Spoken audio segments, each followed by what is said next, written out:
नमस्कार दोस्तों, आज के इस वीडियो में हम बात करेंगे enlist method of data collection के बारे में, जो BSc nursing third year nursing research subject का एक टॉपिक है और ये एग्ज़ाम के लिए भी मोस्ट इम्पोर्टेंट है। तो चलिए बिना देरी किए शुरू करते हैं इस क्वेश्चन को सॉल्व करना। सबसे पहले देखते हैं डाटा कलेक्शन होता क्या है। Data collection is the systematic process of gathering information relevant to the research problem in order to answer research question or test hypothesis।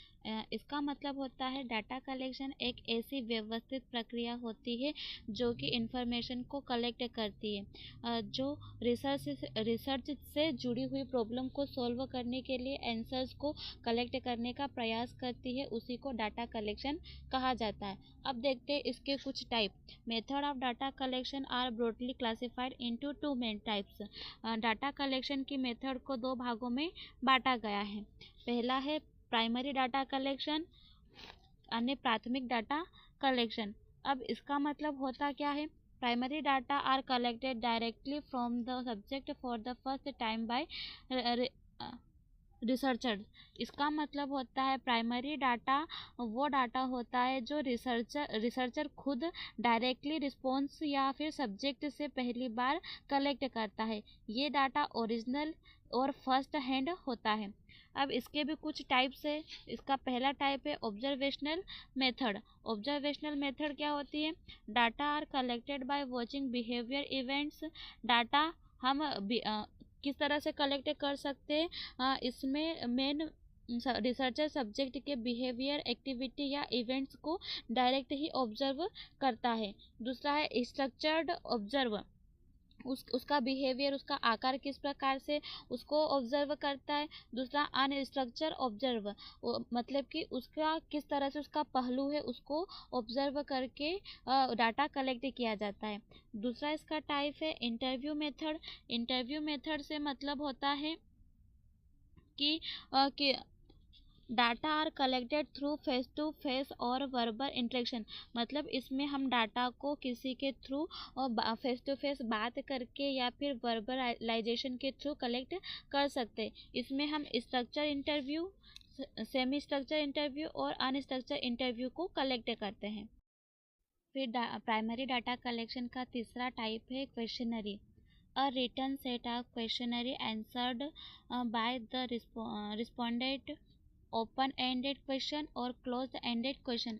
इसका मतलब होता है इस मेथड में लिखित प्रश्न, रिटन क्वेश्चंस का एक सेट रिस्पॉन्स को दिया जाता है।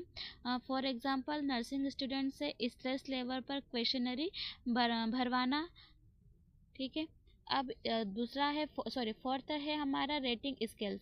रेटिंग स्केल्स का मतलब होता है used to measure attitude, opinion और फीलिंग्स। इस स्केल के थ्रू हम क्या कर सकते हैं। इस मेथड में स्टैंडर्ड स्केल से या चेकलिस्ट के थ्रू डाटा को रिकॉर्ड किया जाता है। जैसे कि हम उसके एटीट्यूड को, ओपिनियन, उसके फीलिंग्स को मेज़र करते हैं। फर्स्ट है लाइकर्ट स्केल, न्यूमेरिकल स्केल और विजुअल एनालाइजर। इन तीनों स्केल के थ्रू हम इस रेटिंग स्केल के पार्ट को मेज़र कर सकते हैं। फिर हमारा अगला टाइप है चेकलिस्ट। चेकलिस्ट का मतलब होता है a list of item where responses are marked as yes और नो आर प्रेजेंट एब्सेंट। इस चेक लिस्ट में हम ये रिस्पॉन्सर को मार्क्ड करते हैं कि जो भी हमारा डाटा कलेक्ट हुआ है वो उसके थ्रू हम यस और नो को फिल करते हैं। फिर नेक्स्ट है फिजियोलॉजिकल मेजरमेंट। फिजियोलॉजिकल मेजरमेंट क्या होता है। डाटा कलेक्टेड यूजिंग फिजिकल और बायोलॉजिकल मेजर। हम डाटा किस प्रकार से कलेक्ट कर सकते हैं, फिजिकल और बायोलॉजिकल मेजरमेंट के थ्रू। इस मेथड में फिजिकल और बायोलॉजिकल मेजरमेंट लिए जाते हैं। जैसे फॉर एग्जांपल क्या हो सकता है, blood pressure, pulse, temperature, weight, ये सारे क्या होते हैं फिजिकल और बायोलॉजिकल के अंतर्गत आएगा। अब नेक्स्ट है self report. Self report means subject provide information about their own experience and feelings. हमने क्या एक्सपीरियंस किया है, हमारी क्या फीलिंग्स रही इस अनुभव के बारे में, उन सारी जानकारी को फिल करना है, सब्जेक्ट के बारे में बताना है कि हमने ये सीखा है, ये हमें जानकारी प्राप्त हुई है, उसको कहा जाता है सेल्फ रिपोर्ट। डाटा कलेक्शन का दूसरा भाग है secondary data collection method. Secondary data collection method में क्या होता है कि secondary data are collected from already existing sources. Secondary data वो डाटा होता है जो पहले से किसी और रिसर्चर या एजेंसी के द्वारा कलेक्ट किया गया है और उससे रिसर्च के लिए यूज़ किया जाता है। ये दो प्रकार से होते हैं, एक तो रिकॉर्ड्स और दूसरा डॉक्यूमेंट। रिकॉर्ड्स वो hospital record, patient case sheets और नर्सिंग नोट्स।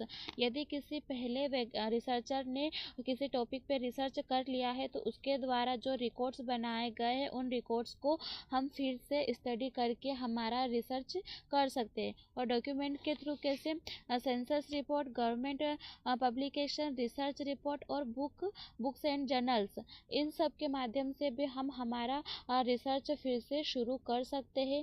तो हम ये देखेंगे कि पहले रिसर्चर ने किस किस पॉइंट या टॉपिक पे रिसर्च किया है